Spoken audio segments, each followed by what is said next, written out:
आज आपण तयार करणार आहोत मेथी पराठा। मेथी पराठा कडू लागू नये म्हणून एक खास ट्रिक आपण इथे वापरणार आहोत। मुलं सुद्धा आवडीने खातील किंवा नाक न मुरडता खातील इतका मस्त हा मेथी पराठा तयार होतो। अगदी मागून मागून खातील असा हा खस्ता मेथी पराठा आज आपण इथे तयार करणार आहोत। चला तर मग वेळ न दवडता आपण रेसिपीला सुरुवात करूया।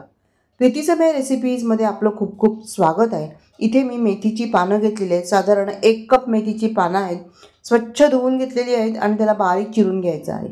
या ठिकाणी इथे मी 2 कप गव्हाचं पीठ घेतलेलं आहे। यामध्ये 2 चमचे आपण बेसन घालणार आहोत। बेसन घातल्यामुळे काय होतं, आपला पराठा जो आहे तो एकदम खस्ता तयार होतो। यानंतर आपण चवीनुसार मीठ घातलेलं आहे। इथे मूठभर मुगाची डाळ मी तासभर भिजत घातली होती, ती चांगली फुलून आलेली आहे।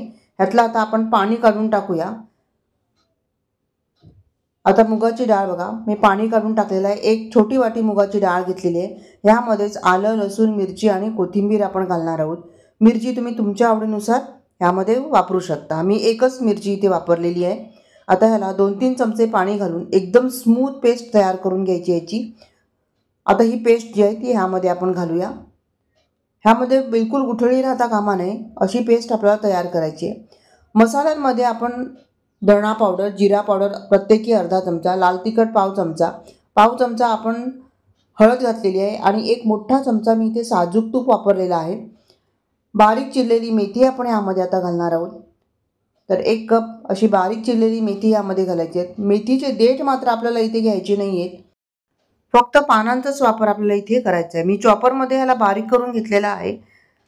तर अशा पद्धतीने तुम्ही जर मेथीचा पराठा बनवलात तर हा पराठा जो आहे तो बिलकुल कडू लागणार नाही।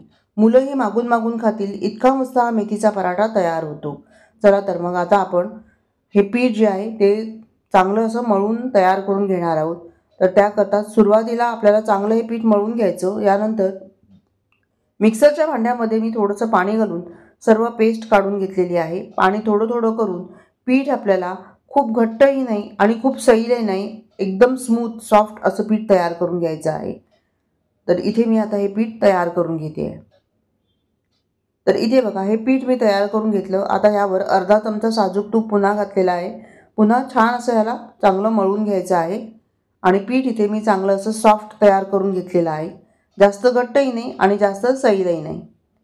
आता 5 मिनिटं ह्याला आपल्याला विश्रांतीला ठेवून द्यायचं। यानंतर आपल्याला ह्याचे पराठे तयार करायचे। तर आता पराठा लहान मोठा जसा तुम्हाला हवा आहे त्यानुसार ह्याचा एक गोळा काढून घ्यायचा आहे। चांगला ह्याला मळून घ्यायचं आहे जेणेकरून ह्याचे काठ फाटणार नाही। चांगलं मळलं म्हणजे काठ फाटत नाही। चला तर मग हा गोळा आपण आता घेतलेला आहे। आता इथे मी घेतलेला आहे गव्हाचं सुकं पीठ, त्यामध्ये घोळवून घेतलं आणि इथे आता आपण पराठा लाटून घेणार आहोत। पराठा तुम्हाला जसा हवा आहे तसा तुम्ही तयार करून घेऊ शकता।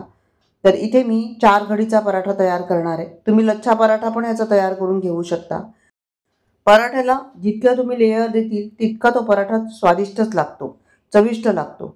त्यामुळे इथे आपण 4 घडीचा पराठा तयार करून घेऊया। इथे मी एक पुरीसारखी लाटून घेतलेली आहे, त्यावर तूप घातलेलं आहे। तूप सर्वकडे व्यवस्थित पसरवून घ्यायचं। तूपच वापरायचं, तुपामुळे हा पराठा जो आहे तो खूप स्वादिष्ट लागतो। तेलही वापरू शकता।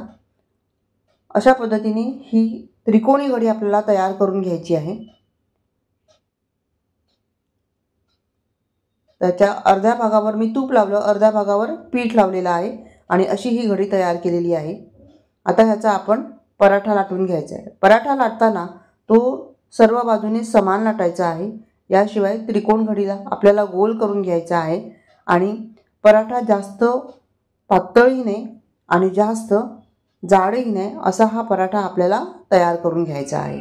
खूप जाड पराठा असेल तर तो व्यवस्थित शिजला जात नाही आणि व्यवस्थित चांगलाही लागत नाही। खूप पातळ असेल तर पराठ्याच्या लेयर येत नाही। त्यामुळे पराठा असा मध्यम स्वरूपाचा लाटायचा की तो खायलाही स्वादिष्ट लागतो आणि चांगला शिजला जातो। आता ह्याला आपण गोल तयार करून घेऊया। हलक्या हाताने हे पराठे आपल्याला लाटायचे आहेत, म्हणजे मग ह्याच्या लेयर ज्या आहेत त्या दाबल्या जात नाही, चांगल्या लेयर याला येतात आणि पराठा जो आहे तो खुसखुशीत खस्ता पराठा आपला तयार होतो। हे पराठे तुम्ही नाश्त्यासाठी तयार करून घेऊ शकता, दोन्ही वेळच्या जेवणासाठी तयार करून घेऊ शकता, प्रवासाला नेऊ शकता, टिफिनला देऊ शकता। असे हे मस्त पराठे तयार होतात। कुठल्याही भाजीसोबत खाऊ शकता, चटणीसोबत खाऊ शकता, लोणच्यासोबत खाऊ शकता किंवा दह्यासोबत सुद्धा तुम्ही ह्याला मस्त असं खाऊ शकता. अगदी मस्त पराठे लागतात किंवा नुसताही हा पराठा खूप छान लागतो चवीला. त्यामुळे प्रवासात नेण्यासाठी खूप छान आहे हा पराठा. चला तर मग इथे बघा, मग चांगला असा गोल तयार करून घेतलेला आहे पराठा आणि एकसमान लाटून घेतलेला आहे. आता ह्याची जाडी तुम्ही बघू शकता, चपातीपेक्षा थोडासा जाड आहे. ह्याला आपण शेकून घेऊया. इथे मी लोखंडी तवा घेतलेला आहे. तवा चांगला गरम करून घ्यायचा. त्यावर थोडंसं मी तूप सोडलेलं आहे. तुम्ही तेलही वापरू शकता. आणि आता हा पराठा आपण मध्यम आचेवर मस्त असा खस्ता होईपर्यंत शेकून घेणार आहोत. तर गॅसची आच जी आहे ती मोठी करायची नाही. मोठी केली तर पराठा जळून जाईल आणि तो खस्ता तयार होणार नाही. त्यामुळे मध्यम आचेवर मस्त ह्याला शेकून घ्यायचं आहे. दोन्ही साईडने चांगलं तूप घालायचं आहे. तूप, बटर, तेल तुम्ही काहीही वापरू शकता इथे. तर ह्याला मी आता दोन्ही साईडने मस्त असं शेकून घेते आहे. आता थंडीचे दिवस सुरू होत आहेत. मेथी बाजारामध्ये भरपूर यायला सुरुवात होईल. तेव्हा असे पराठे नक्की तुम्ही बनवून खा. अगदी गरमागरम हे पराठे खूप छान लागतात. थंडीत भूकही जास्त असते त्यामुळे जास्त खाल्ले जातात. तर इथे बघा, हा पराठा जो आहे तुम्ही चांगला खस्ता तयार करून घेते आहे.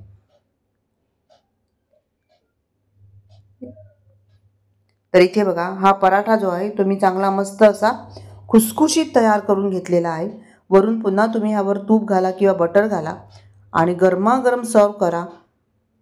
अतिशय स्वादिष्ट हा पराठा लागतो. मुलंही मागून मागून खातील, कारण ह्यामध्ये आपण मूग डाळ घातल्यामुळे हा पराठा बिलकुल कडू लागत नाही.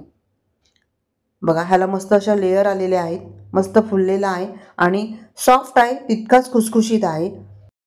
भूक नसतानाही तुम्ही 4 पराठे खातील इतका मस्त हा पराठा तयार झालेला आहे. तर याच पद्धतीने मी दुसरा पराठा पण तयार करून घेतलेला आहे. अशा पद्धतीने मी बाकीचे सर्व पराठे तयार करून घेणार आहे. रेसिपी आवडली तर लाईक आणि कमेंट करायला मात्र विसरू नका. व्हिडिओ पाहिल्याबद्दल तुम्हा सर्वांचे खूप खूप आभारी आहे. पुन्हा भेटूया अशाच एका छान नवीन रेसिपीसह. तोपर्यंत धन्यवाद. Bye bye.